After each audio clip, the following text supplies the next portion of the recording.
tainted resources.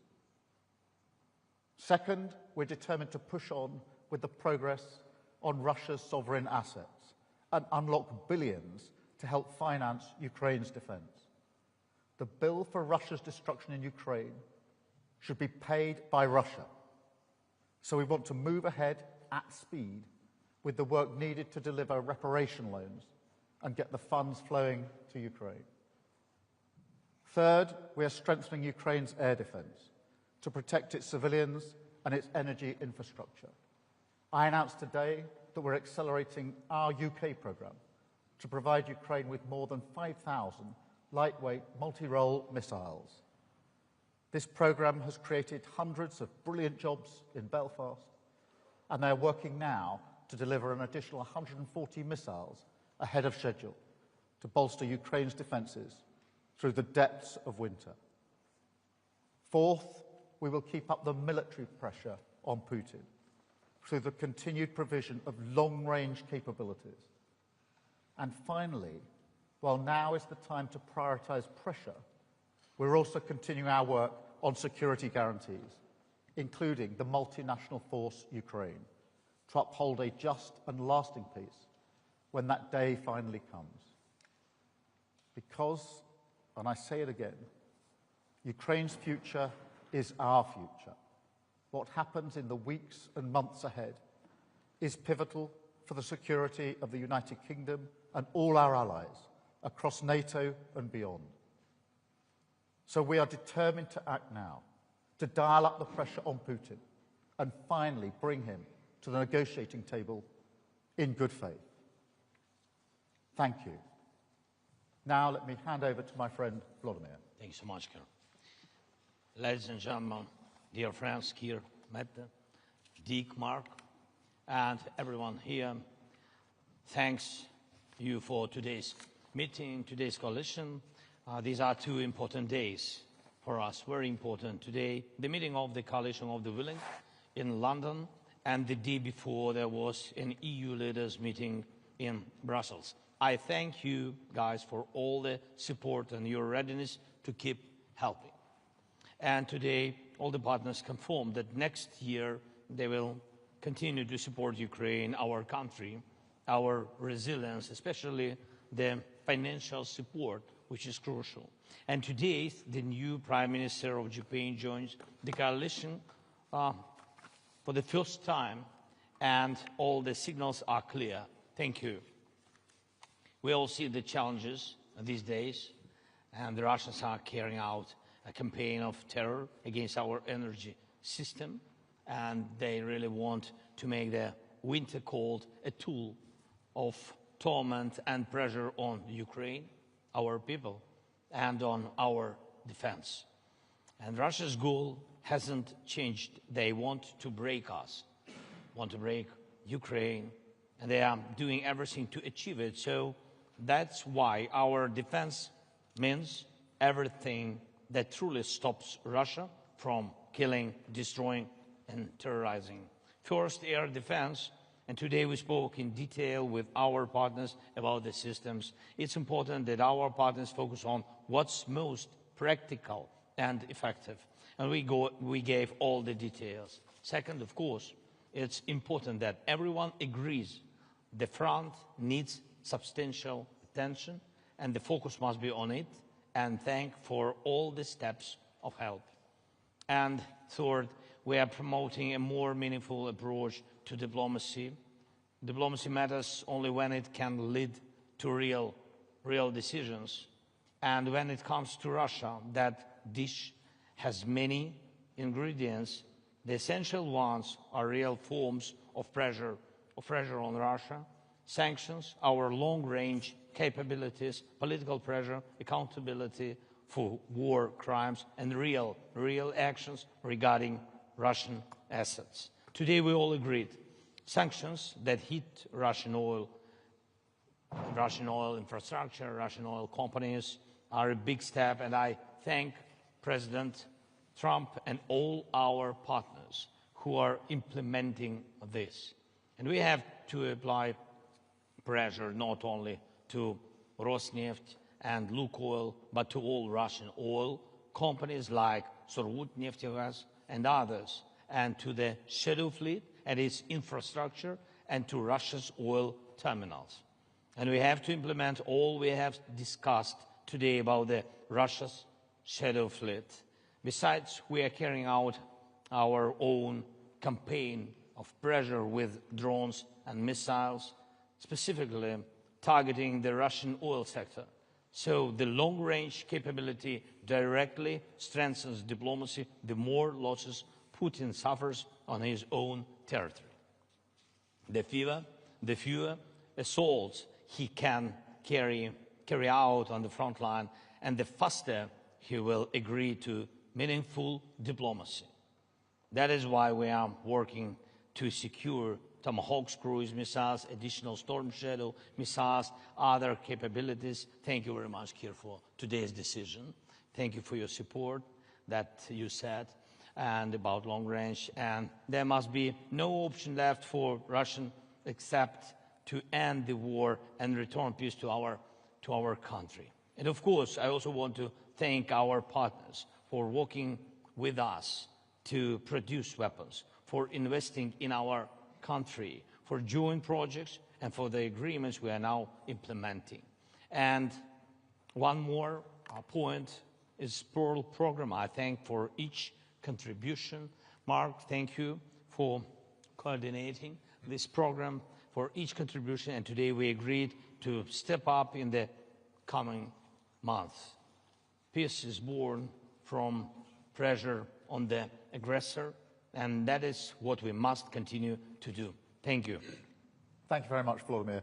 Mark, can I turn to you? Yeah, thank you, and good afternoon. And as Keir Starmer and Volodymyr Zelenskiy have said, we just concluded a very productive meeting of the Coalition of the Willing, and I welcome the initiative allies are showing to strengthen our support to Ukraine even further.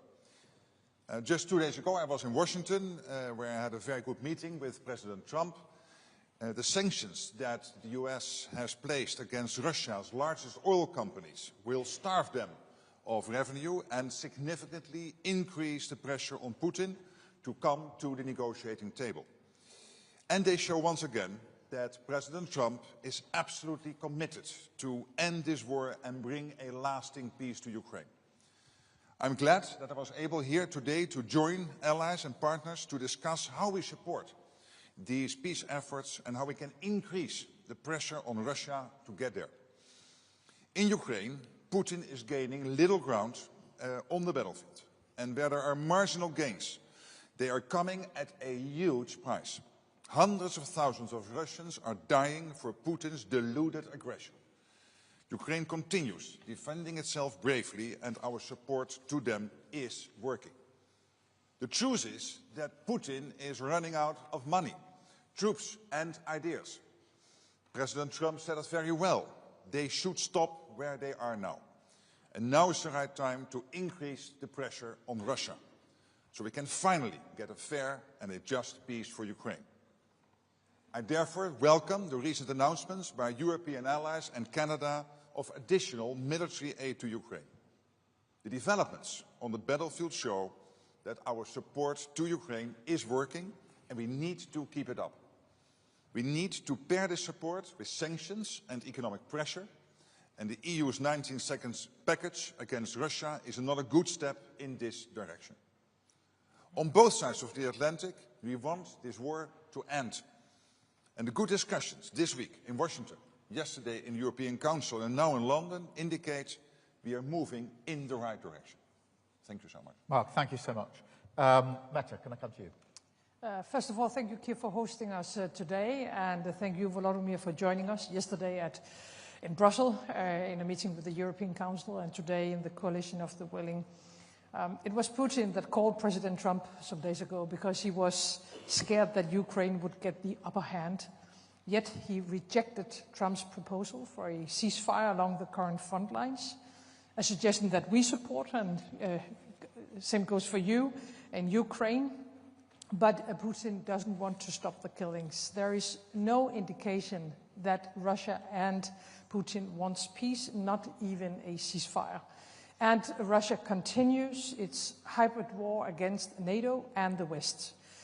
Today, the coalition of the willing, we have agreed to increase the pressure on Russia, agreed that we must find long-term financing of Ukraine's ability to keep fighting, boost Ukraine's defense industry with European financing, finance much-needed US weapons, and to put more pressure on Putin's weak economy with new sanctions.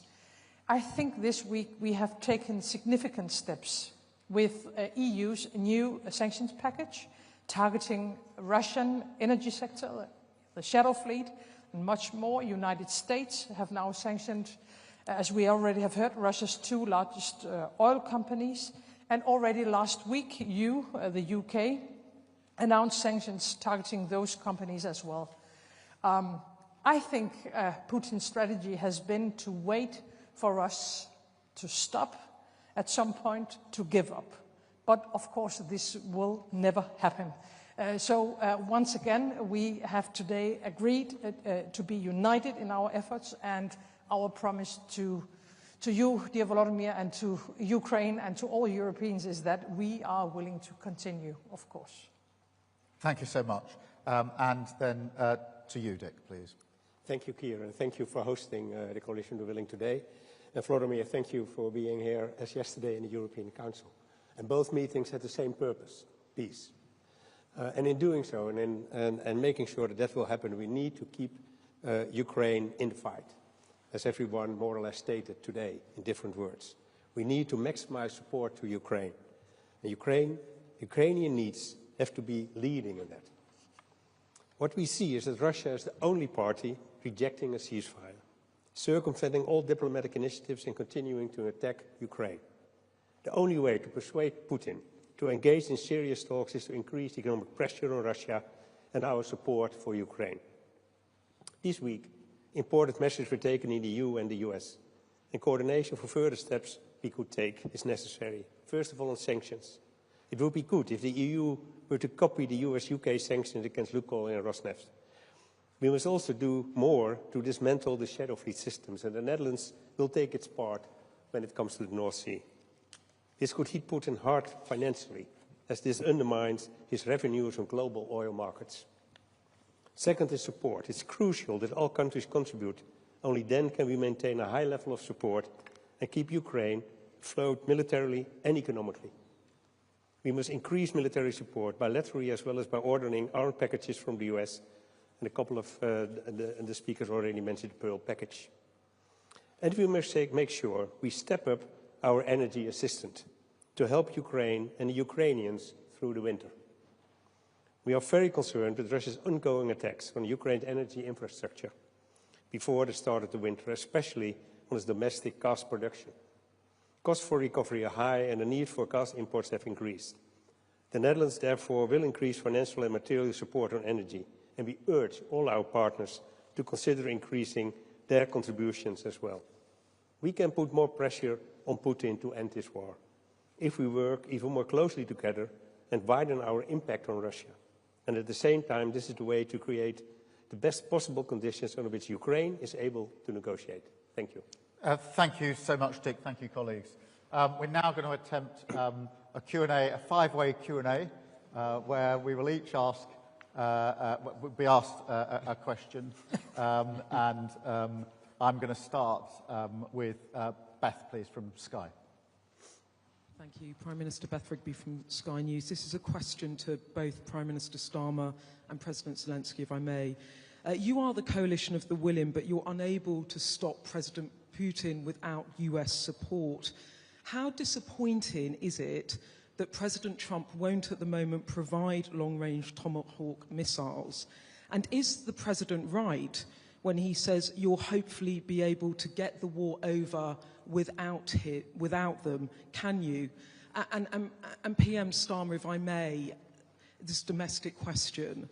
Overnight you suffered a disastrous election loss in Caerphilly, a seat that's been a Labour-held seat for over a century. Was it a gut punch for you? And if you can't turn this around in the Senate elections next May, will you have to go? Thank you very much.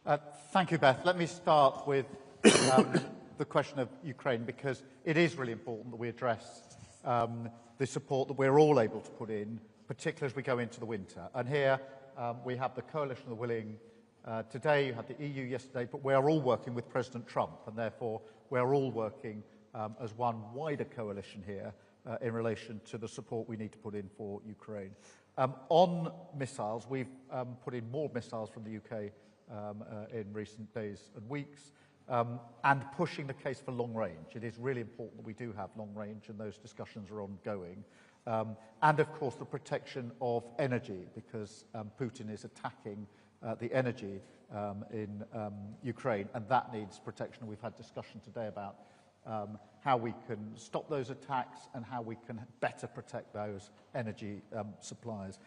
On the question of the US, what's happened this week is really significant. I think on the sanctions package and the bearing down on oil and gas, this week has been a very significant week because we went early with the measures that we, the UK, took.